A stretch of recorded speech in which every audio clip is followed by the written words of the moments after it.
Hey, what's up everyone? Eric Rossi, the guy with the eye here, and I have an awesome review, something I've been waiting for that's been in the works. I just picked up the Yongnuo YN-560 Mark IV, and I haven't done a flash review in a while, and it's something I've been very interested in. It's very affordable, it's very strong, so I'm going to compare it a little bit to my Nikon SB800, give you the quick specs and just my quick thoughts, and a power test using the darkroom test. So let's dive into this review, this quick thing right now. Amazing.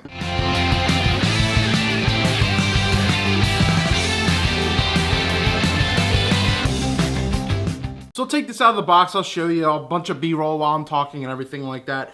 But let me tell you, this Yongnuo has grown so much than just being a flash trigger company. They really developed a lot of flashes, just a bunch of little stuff. Now they're getting into lenses, I talked about that in a video, but these are something very affordable compared to, you know, so this right here is $70 brand new ship from B&H Photo if you're outside of New York. Right here is my Nikon SB800. This thing was about $300 when I got this, so you see that there's a difference, but I recommend for a first flash, you get something for your camera, but as you grow from there, you know, go from there. So I'm going to say in this review later on if I think I may stick with mainly just Nikons or maybe go the Yongnuo route. Take a look at some B-roll as I just really kind of go with a bunch of tech specs, and as I said, I'll give you my personal thoughts on everything, and you can really see everything wants to work. I just want to get all the information that I can. Essentially, the Mark IV is kind of like the Mark III with just some slight improvements. It's got a 2.4 gigahertz transceiver that can reach up to 328 feet. In regards to sending out signals with triggers and everything like that and working compatible that way. It's got a zoom range of 24 to 105 and it does reach an 18mm zoom head as you use one of the diffusers, the wide angle diffuser that you put up top. So it is really strong, it works really well, it's very comparable to all the other ones. So you got a 1-to-1 ranged from 1/28, 1-to-1 being your most powerful time. You'll get about, they say 3 to 4 seconds to fully recycle that because you are throwing in a lot of power. But once again, it might be a second or less than the Nikons, but you know, if you're shooting 1-to-1 at full power, you're not continuously shooting anyway. And it does have your third EVF increments as it is, so it is more controllable. It's got a 270-degree rotational head. It doesn't go all the way around like most flashes don't actually anyway. It can be optical slave, remote, trigger, transceiver, receiver. This thing is very versatile. I think it's got 3 groups with 16 channels.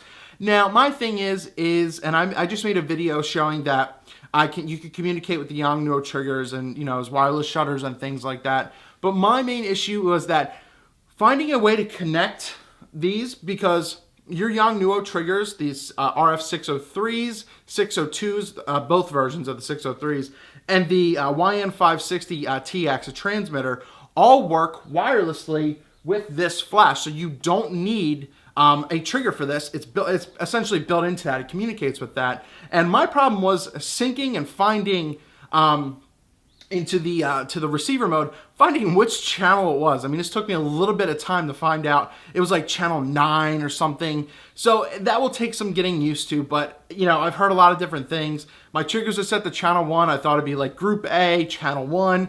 But no, it was like channel 9. So that's a weird thing, but you know, hey, I found it, now I can use it. So that's one of the main things to keep in mind, but it will communicate with some of the other flashes with these triggers and the 560 TX. So it's got your PC sync port, and it runs 4 AA batteries. So pretty strong. I wish it had an extender like my SB800. Maybe that's something they'll make in the future. You never know. Compatibility works fantastically well. I did check you know, a range of feet in regards to how far it worked, and it was nothing too insane because you're not going to go that crazy with it unless you really want to. But as I said, it is $70 brand new. It's under $100 for a high quality flash. Now I'm going to show you pictures, you know, side by side with my Nikon SB800. That's my most powerful flash essentially, and the 560 Mark IV. And I did the dark room test, which is essentially you have the settings the same. You turn off the room so that way you can see the quality and the brightness of the light and kind of compare them that way. So I'm going to start with, I guess I'll do the lower end ones, 1/128th power, and you'll see they're very similar. You know, it's just a bleh type of light. It's a quick little burst, not a lot to it. They're very similar in regards to that. But moving on, I think I shot at 1/16th. If it was maybe a little bit different, I'll put that down there. But I believe I put both flashes on 1/16th power. And once again, very, very comparable between a $200, $300, $250 flash, $300 flash to this $70 flash. And let me tell you, it's also built well. It's got a metal shoe on it. Now, how about going full power? That's obviously the true test a lot of people want to see, you know, especially wedding events, all that kind of stuff. And I even think the Yongnuo was a touch brighter going 1-to-1 full power. So it's just very interesting. You know, it is just very interesting to see how well this thing worked. And you know, because I use the Yongnuo systems and you know, if you get multiples of these, you need less triggers and everything.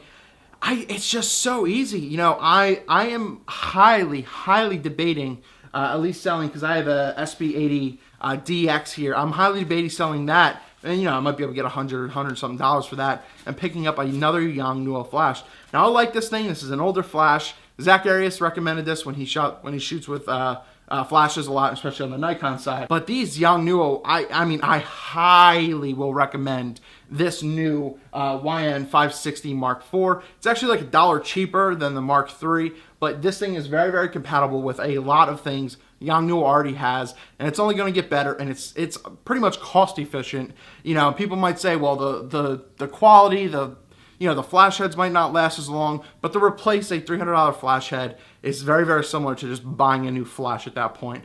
So there you go. I highly recommend at least checking out the Yongnuo YN-560 Mark IV. I'm probably going to sell one of my Nikon flashes and pick up 1 or 2 more of these just because they are so damn good. So I'll even, if you guys want, I'll even throw up the comparison pictures on Flickr or something like that so you can see them yourself or whatever. Yeah, I'll figure out what to do with there. But highly recommend. Very, very well built. You know, as if maybe you've seen from the close-ups. Screen works really well. It does have a little bit more of a load time you have to hit on for like 2 seconds or something like that. So it's not really as instant as maybe my Nikon flashes or your branded flashes. But, you know, with all that aside, it works fantastically well. Nice build quality. Highly recommended. It's not a cheap product. Eric Rossi, the guy with the eye. If you guys have any questions or comments, please write those down below. I'll do my best to answer everything that I can in the best way. But first thoughts, damn.